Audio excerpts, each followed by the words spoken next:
യേശയ്യാ പ്രവാചകന്റെ ഗ്രന്ഥം ദൈവപിതാവിൻ്റെ സർവാധിപത്യത്തെയും അവിടുത്തെ പരിശുദ്ധിയെയും ഉദ്ഘോഷിക്കുന്ന ഒരു ഉത്കൃഷ്ട പ്രവചന സമാഹാരമാകുന്നു. മനുഷ്യകുലത്തെ വീണ്ടെടുക്കുന്നതിനായി പീഡിതനായ ദാസനായി ആഗതനാകുന്ന പുതിയ നിയമത്തിലെ മിശിഹായെക്കുറിച്ചുള്ള ദൈവിക വാഗ്ദാനം ഇതിൽ അതിസ്പഷ്ടമായി പ്രതിധ്വനിക്കുന്നു. അനുഷ്ഠാനങ്ങളിലെ ബാഹ്യമായ ആചാരങ്ങൾക്കല്ല, അന്തരംഗത്തിലെ സത്യസന്ധതയ്ക്കാണ് പ്രാധാന്യമെന്ന് യേശയ്യാ പ്രവാചകൻ ആവർത്തിച്ച് നമ്മെ ഓർമ്മിപ്പിക്കുന്നു. ആത്മീയ അന്ധതയും സ്വയം പര്യാപ്തതയും മനുഷ്യനെ അധപതനത്തിലേക്ക് നയിക്കുന്നുവെന്നും ദൈവത്തിൻ്റെ വഴികൾ നമ്മുടേതിനേക്കാൾ അത്യുന്നതങ്ങളാണെന്നും പ്രവാചകൻ ഓർമ്മിപ്പിക്കുന്നു. നീതി പുനഃസ്ഥാപിതമാകുന്ന ഒരു നവലോക സൃഷ്ടിയുടെ പ്രത്യാശ വിശ്വാസികളെ ദൈവത്തിലേക്ക് തിരിച്ചു വിളിക്കുമ്പോൾ കർത്താവിനെ പരിത്യജിക്കുന്നവർക്ക് മുന്നിൽ കണിശമായ താക്കീതും മുഴങ്ങുന്നു. വരാനിരിക്കുന്ന കാലത്തെ നേരിടുവാൻ ഹൃദയത്തിൽ നിന്നുള്ള യഥാർത്ഥ പശ്ചാത്താപമാണ് ദൈവം നമ്മിൽ നിന്ന് ആവശ്യപ്പെടുന്നത്. സഹോദരങ്ങളെ, ക്രിസ്തുവിൻ്റെ ആഗമനം ആസന്നമായിരിക്കുന്നു. നാം എല്ലാവരും ജാഗ്രതയോടെയും ഒരുക്കത്തോടെയും ഇരിക്കേണ്ട സമയമാണിത്. കർത്താവെ, ജീവൻ നൽകുന്ന അങ്ങയുടെ വചനങ്ങളിലൂടെ ഞങ്ങളെ ജ്ഞാനം നൽകി നിറയ്ക്കണമേ. ഇതാ ഞങ്ങൾ സന്നദ്ധരായിരിക്കുന്നു. യേശയ്യാ പ്രവാചകൻ്റെ പുസ്തകം അധ്യായം 14. ബാബിലോൺ രാജാവ്. കർത്താവിന് യാക്കോബിൻ്റെ മേൽ കാരുണ്യമുണ്ടാവുകയും ഇസ്രായേലിനെ വീണ്ടും തെരഞ്ഞെടുത്ത് അവരെ സ്വന്തം ദേശത്ത് സ്ഥാപിക്കുകയും ചെയ്യും. വിദേശീയർ അവരോട് ചേർന്ന് യാക്കോബിൻ്റെ ഭവനത്തിൽ ലയിച്ചു ചേരും. ജനതകൾ അവരെ സ്വീകരിച്ച് അവരുടെ ദേശത്തേക്ക് നയിക്കും. ഇസ്രായേൽ കർത്താവിൻ്റെ ദേശത്ത് അവരെ ദാസീദാസന്മാരാക്കും. തങ്ങളെ അടിമപ്പെടുത്തിയവരെ അവർ അടിമകളാക്കും. തങ്ങളെ മർദ്ദിച്ചവരുടെ മേൽ അവർ ഭരണം നടത്തും. കർത്താവ് നിൻ്റെ വേദനയും കഷ്ടതയും നീ ചെയ്യേണ്ടി വന്ന കഠിനദാസ്യവും നീക്കി നിനക്ക് വിശ്രമം നൽകുമ്പോൾ ബാബിലോൺ രാജാവിനെ നീ ഇങ്ങനെ പരിഹസിക്കും: മർദ്ദകൻ എങ്ങനെ നശിച്ചുപോയി, അവൻ്റെ ഔദത്യം എങ്ങനെ നിലച്ചു. കർത്താവ് ദുഷ്ടൻ്റെ ദണ്ഡ് തകർത്തിരിക്കുന്നു. കോപാവേശത്താൽ ജനതകളെ നിരന്തരം പ്രഹരിക്കുകയും മർദ്ദന ഭരണം നടത്തുകയും ചെയ്തുകൊണ്ടിരിക്കുന്ന അധികാരികളുടെ ചെങ്കോൽ അവിടുന്ന് തകർത്തിരിക്കുന്നു.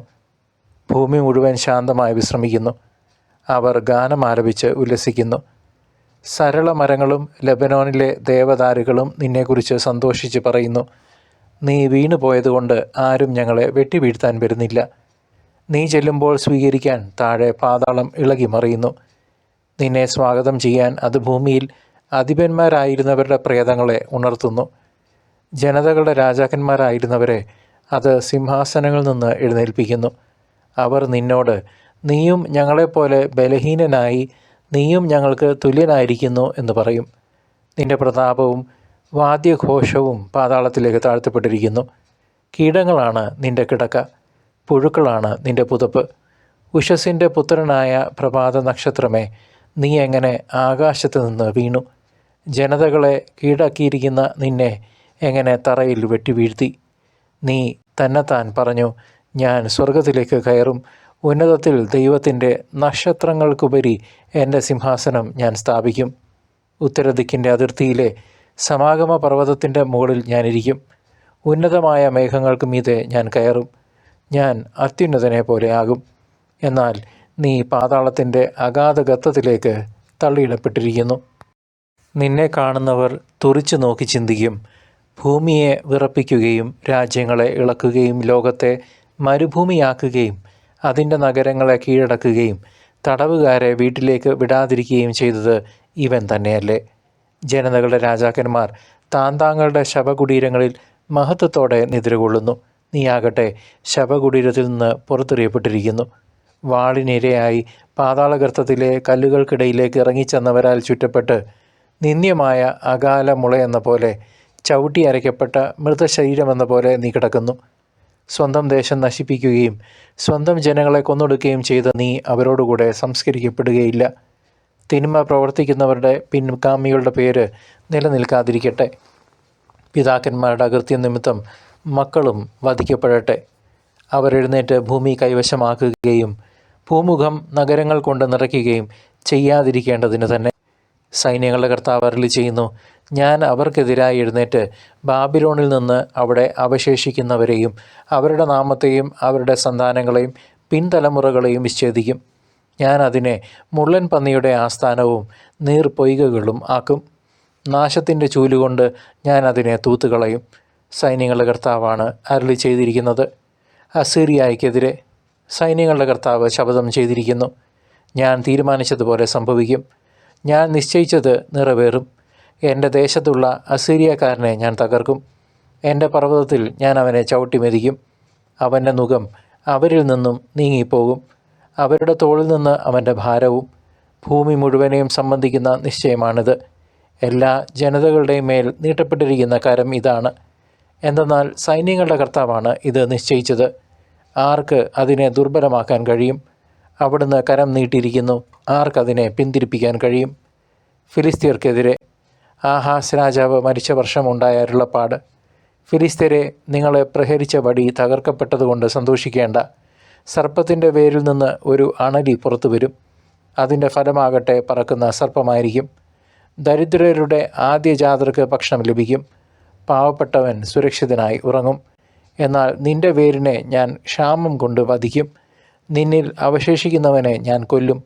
കവാടമേ വിലപിക്കുക, നഗരമേ കരയുക. ഫിലിസ്തീരെ, നിങ്ങളെല്ലാവരും ഭയം കൊണ്ട് ഉരുകുവീൻ. വടക്ക് നിന്ന് ഒരു ധൂമപടലം ഉയരുന്നു.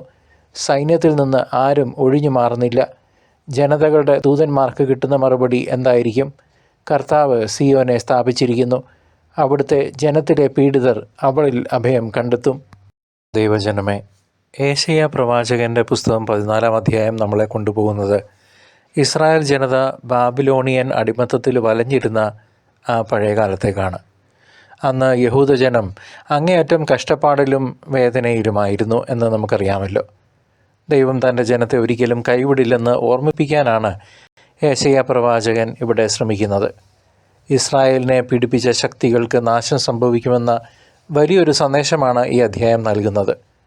അഹങ്കാരിയായ ബാബിലോൺ രാജാവിൻ്റെ പതനം ദൈവജനത്തിന് പുതിയൊരു പ്രതീക്ഷയുടെ തുടക്കമായിരുന്നു. കർത്താവിൻ്റെ കരുണയിൽ വിശ്വസിക്കുന്നവർക്ക് എന്നും മോചനമുണ്ടെന്ന് ഈ ചരിത്ര പശ്ചാത്തലം നമ്മെ പഠിപ്പിക്കുന്നു. ഈ അധ്യായത്തിലെ പ്രധാന സന്ദേശം അഹങ്കാരത്തിൻ്റെ പതനവും ദൈവത്തിൻ്റെ പരമാധികാരവുമാണ്. ഞാൻ ഉന്നതങ്ങളിൽ ഇരിക്കും എന്ന് അഹങ്കരിച്ച ബാബിലോൺ രാജാവിനെ പാതാളത്തിലേക്ക് തള്ളിയിടുമെന്ന് ദൈവം അരുളി ചെയ്യുന്നു. ഇത് കേവലം ഒരു രാഷ്ട്രീയ മാറ്റമല്ല, പ്രത്യുത ദൈവത്തിനെതിരെ നിൽക്കുന്ന തിന്മയുടെ ശക്തികൾ തകരുമെന്ന പ്രഖ്യാപനമാണ്. ലോകത്തിലെ എത്ര വലിയ ശക്തിയായാലും ദൈവത്തിന് മുൻപിൽ ഒന്നുമല്ലെന്ന് പ്രവാചകൻ വ്യക്തമാക്കുന്നു. സകല പ്രപഞ്ചത്തിൻ്റെയും എന്താവ് കർത്താവാണെന്ന വലിയ സത്യം ഇവിടെ മുഴങ്ങി കേൾക്കുന്നു. അടിച്ചമർത്തപ്പെട്ടവർക്ക് നീതി ലഭിക്കുമെന്ന വലിയൊരു വാഗ്ദാനമാണ് ഈ പ്രവചനത്തിൻ്റെ കാതൽ. ഇസ്രായേലിൻ്റെ ചരിത്രത്തിൽ ഈ പ്രവചനം അക്ഷരാർത്ഥത്തിൽ നിറവേറുന്നത് നമ്മൾ കണ്ടു. ബാബിലോണിയൻ സാമ്രാജ്യം തകരുകയും പേർഷ്യൻ രാജാവായ സൈറസിലൂടെ യഹൂദർക്ക് സ്വതന്ത്രരാകാൻ വഴിതെളിയുകയും ചെയ്തു.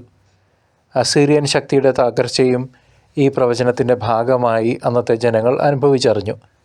കർത്താവിൻ്റെ വാക്ക് ഒരിക്കലും വ്യർത്ഥമാകില്ലെന്ന് ആ കാലഘട്ടത്തിലെ സംഭവങ്ങൾ തെളിയിക്കുന്നു. അടിമത്തത്തിൻ്റെ ചങ്ങലകൾ പൊട്ടിച്ചെറിഞ്ഞ് ജനം തങ്ങളുടെ സ്വന്തം നാട്ടിലേക്ക് തിരിച്ചു വന്നു. ദൈവത്തിൻ്റെ ഇടപെടൽ ചരിത്രത്തിൽ എത്രത്തോളം കൃത്യമാണെന്ന് ഈ കാലഘട്ടം നമ്മെ ബോധ്യപ്പെടുത്തുന്നു. ഏശയ്യാ പ്രവാചകൻ്റെ വ്യക്തിത്വം ഈ വചനങ്ങളിലൂടെ വളരെ വ്യക്തമായി നമുക്ക് കാണാം. അചഞ്ചലമായ ദൈവവിശ്വാസവും അനീതിക്കെതിരെ സംസാരിക്കാനുള്ള ധൈര്യവുമാണ് അദ്ദേഹത്തിൻ്റെ മുഖമുദ്ര. ജനത്തിൻ്റെ വേദനയിൽ ഒപ്പം നിൽക്കുമ്പോഴും ദൈവത്തിൻ്റെ വിശുദ്ധിയെക്കുറിച്ച് അദ്ദേഹം വിട്ടുവീഴ്ച ചെയ്തില്ല. പ്രവാചകൻ്റെ വാക്കുകളിൽ ദൈവത്തോടുള്ള ഭക്തിയും ശത്രുക്കളോടുള്ള നിർഭയത്വവും നിറഞ്ഞു നിൽക്കുന്നു. ദൈവഹിതം എന്തു തന്നെയായാലും അത് വിളിച്ചു പറയാനുള്ള ആ വലിയ ചങ്കൂറ്റം നമ്മെ അത്ഭുതപ്പെടുത്തുന്നതാണ്. പ്രത്യാശ നഷ്ടപ്പെട്ടവർക്ക് ആശ്വാസം നൽകുന്ന ഒരു നല്ല ഇടയൻ്റെ ഹൃദയം ഏശയ്യാ പ്രവാചകനുണ്ടായിരുന്നു. പ്രിയ സഹോദരങ്ങളെ, ഈ അധ്യായം 14-ാം അധ്യായം നൽകുന്ന പ്രധാന പാഠം വിനയത്തിൻ്റെയും ദൈവഭയത്തിൻ്റെയും പ്രാധാന്യമാണ്. അഹങ്കാരം ഒരു മനുഷ്യനെ എത്രത്തോളം വലിയ നാശത്തിലേക്ക് എത്തിക്കുമെന്ന് ബാബിലോൺ രാജാവിൻ്റെ ഉദാഹരണം കാണിച്ചു തരുന്നു. നമ്മുടെ കഴിവുകളിലും സമ്പത്തിലും അഹങ്കരിക്കാതെ എല്ലാം ദൈവത്തിൻ്റെ ദാനമാണെന്ന് കരുതാൻ നാം പഠിക്കണം. ദൈവത്തിന് വിരുദ്ധമായി ചിന്തിക്കുന്ന ഏത് ശക്തിയും ഒടുവിൽ തകരുമെന്നത് ഒരു വലിയ പാഠമാണ്. കഷ്ടതകളിൽ തളരാതെ ദൈവത്തിൻ്റെ സമയത്തിനായി കാത്തിരിക്കാനുള്ള ക്ഷമ നമ്മൾ വളർത്തിയെടുക്കണം. എപ്പോഴും ദൈവത്തിൻ്റെ പക്ഷത്ത് നിൽക്കുന്നതാണ് യഥാർത്ഥ ജ്ഞാനമെന്ന് ഈ വചനങ്ങൾ ഓർമ്മിപ്പിക്കുന്നു. ഇന്നത്തെ നമ്മുടെ ആധുനിക ലോകത്തും ഈ വചനങ്ങൾക്ക് വളരെ വലിയ പ്രസക്തിയുണ്ട്. അധികാരം കൊണ്ടും പണം കൊണ്ടും മറ്റുള്ളവരെ അടിച്ചമർത്തുന്നവർ ഇന്നും നമ്മുടെ ചുറ്റുമുണ്ട്. എന്നാൽ ദൈവത്തിൻ്റെ നീതിക്ക് മുൻപിൽ ആർക്കും അധികകാലം പിടിച്ചു നിൽക്കാൻ കഴിയില്ല. ലോകത്തിലെ അസ്ഥിരമായ കാര്യങ്ങളിൽ ആശ്രയിക്കാതെ നിത്യമായ ദൈവത്തിൽ വിശ്വസിക്കാൻ നാം ഓരോരുത്തരും തയ്യാറാകണം. ഈ നിമിഷം, ഇന്നേ ദിവസം അടിച്ചമർത്തപ്പെടുന്നവർക്കും നീതി നിഷേധിക്കപ്പെടുന്നവർക്കും ഈ വചനം ഇന്നും വലിയ ആശ്വാസമാണ്. ദൈവം എല്ലാറ്റിനും സാക്ഷിയാണെന്ന ബോധ്യം നമുക്ക് ഓരോരുത്തർക്കും ഉണ്ടാകണം. ദൈവത്തിൻ്റെ ന്യായവിധി ഉടൻ വരുമെന്ന വലിയൊരു മുന്നറിയിപ്പും ഈ 14-ാം അധ്യായം നമുക്ക് നൽകുന്നുണ്ട്. പാപത്തോടും അനീതിയോടും ദൈവം ഒരിക്കലും ഒരു വിട്ടുവീഴ്ചയും ചെയ്യില്ല എന്ന് പ്രവാചകൻ ഓർമ്മിപ്പിക്കുന്നു. ദുഷ്ടത പ്രവർത്തിക്കുന്നവർ അതിൻ്റെ ഫലം അനുഭവിക്കേണ്ടി വരുമെന്നത് ദൈവത്തിൻ്റെ നീതിയുടെ ഭാഗമാണ്. എന്നാൽ ഈ ന്യായവിധി നമ്മെ ഭയപ്പെടുത്താനല്ല, പ്രത്യുത നേരായ വഴിയിലേക്ക് വരാനുള്ള ഒരു അപ്പൻ്റെ സ്നേഹപൂർവമായ ഓർമ്മപ്പെടുത്തലാണ്. തെറ്റുകൾ തിരുത്തി ദൈവത്തിലേക്ക് മടങ്ങാൻ ഓരോ മനുഷ്യനും ഈ വചനങ്ങൾ വീണ്ടും ഇന്നേ ദിവസം അവസരം നൽകുന്നു. തിരിച്ചറിയാം, തിരുത്താം, മടങ്ങി വരാം ഇന്ന് തന്നെ നമ്മെ സ്വർഗ്ഗസ്ഥനായ നമ്മുടെ അപ്പൻ്റെ അടുക്കിലേക്ക്. ദൈവത്തിൻ്റെ ന്യായവിധി എപ്പോഴും സത്യത്തിലും നീതിയിലും അധിഷ്ഠിതമാണെന്ന് നാം ഓരോരുത്തരും തിരിച്ചറിയണം. ശിക്ഷയെക്കുറിച്ച് പറയുമ്പോഴും ദൈവത്തിൻ്റെ അതിരറ്റ കരുണയെ ഈ വചനങ്ങൾ ഉയർത്തിപ്പിടിക്കുന്നു. കർത്താവ് യാക്കോബിനോട് കരുണ കാണിക്കുമെന്ന വാഗ്ദാനം അവിടുത്തെ സ്നേഹത്തിൻ്റെ അടയാളമാണ്. വീഴ്ചകൾ സംഭവിക്കുമ്പോഴും പശ്ചാത്തപിക്കുന്നവനെ സ്വീകരിക്കാൻ ദൈവം എന്നും തയ്യാറാണ്. അനുതപിക്കുന്ന ഒരു പാപിയെ ചൊല്ലി സ്വർഗം സന്തോഷിക്കുന്നു. ഇസ്രായേലിനെ വീണ്ടും തിരഞ്ഞെടുക്കുമെന്ന വാഗ്ദാനം നമുക്കും വലിയ പ്രതീക്ഷ നൽകുന്ന ഒരു കാര്യമാണ്. കർത്താവിൻ്റെ സ്നേഹം ശിക്ഷയേക്കാൾ എത്രയോ വലുതാണെന്ന് ഈ പ്രവചനം നമ്മെ ആശ്വസിപ്പിക്കുന്നു. തൻ്റെ മക്കൾ കഷ്ടപ്പെടുന്നത് കണ്ട് നിൽക്കുന്നവനല്ല, മറിച്ച് അവരെ കൈപിടിച്ചുയർത്തുന്നവനാണ് നമ്മുടെ സ്നേഹം നിറഞ്ഞ ദൈവം. ഈശോ മിശിഹായുടെ 2ാം വരവിനായി ഒരുങ്ങാൻ ഈ 14-ാം അധ്യായം നമ്മെ ആഹ്വാനം ചെയ്യുന്നു. അന്ന് എല്ലാ തിന്മകളും എന്നേക്കുമായി നശിപ്പിക്കപ്പെടുകയും ദൈവത്തിൻ്റെ രാജ്യം പൂർണ്ണമായി സ്ഥാപിതമാവുകയും ചെയ്യും. ആ വലിയ ദിവസത്തിനായി നമ്മൾ ഒരുക്കമുള്ളവരായിരിക്കണം എന്നതാണ് പ്രവാചകൻ നൽകുന്ന സൂചന. അഹങ്കാരവും പാപവും വെടിഞ്ഞ് വിശുദ്ധിയോടെ ജീവിക്കാൻ നാം പരിശ്രമിക്കണം. കർത്താവ് വരുമ്പോൾ അവിടുത്തെ സന്തോഷത്തോടെ സ്വീകരിക്കാൻ നമ്മുടെ ഹൃദയങ്ങൾ ശുദ്ധമായിരിക്കട്ടെ. നിത്യമായ സമാധാനത്തിൻ്റെയും സന്തോഷത്തിൻ്റെയും ആ കാലത്തിനായി നമുക്ക് പ്രത്യാശയോടെ കാത്തിരിക്കാം. പ്രിയപ്പെട്ടവരെ, ദൈവത്തിൻ്റെ വചനം നമുക്ക് വലിയ ശക്തിയും ധൈര്യവുമാണ് നൽകുന്നത്. ജീവിതത്തിലെ ഏത് വലിയ പ്രതിസന്ധിയിലും കർത്താവ് നമ്മുടെ കൂടെയുണ്ടെന്ന് ഉറച്ച് വിശ്വസിക്കണം. തിന്മയുടെ ശക്തികൾ എത്ര വലുതായി തോന്നിയാലും ദൈവത്തിൻ്റെ സ്നേഹത്തിന് മുൻപിൽ അവ തോറ്റ് തുന്നം പാടും. അവിടുത്തെ വാഗ്ദാനങ്ങൾ എന്നും വിശ്വസിക്കാവുന്നതാണ്. കാരണം അവിടുന്ന് എന്നേക്കും വിശ്വസ്തനാണ്. പ്രത്യാശയോടെയും സന്തോഷത്തോടെയും ക്രിസ്തീയ ജീവിതം നയിക്കാൻ നമുക്ക് ഓരോരുത്തർക്കും സാധിക്കട്ടെ. ദൈവത്തിൻ്റെ വലിയ അനുഗ്രഹം നമ്മെ എല്ലാവരെയും എപ്പോഴും വഴി നയിക്കട്ടെ എന്ന് ആത്മാർത്ഥമായി ആഗ്രഹിക്കുന്നു. ആമേൻ.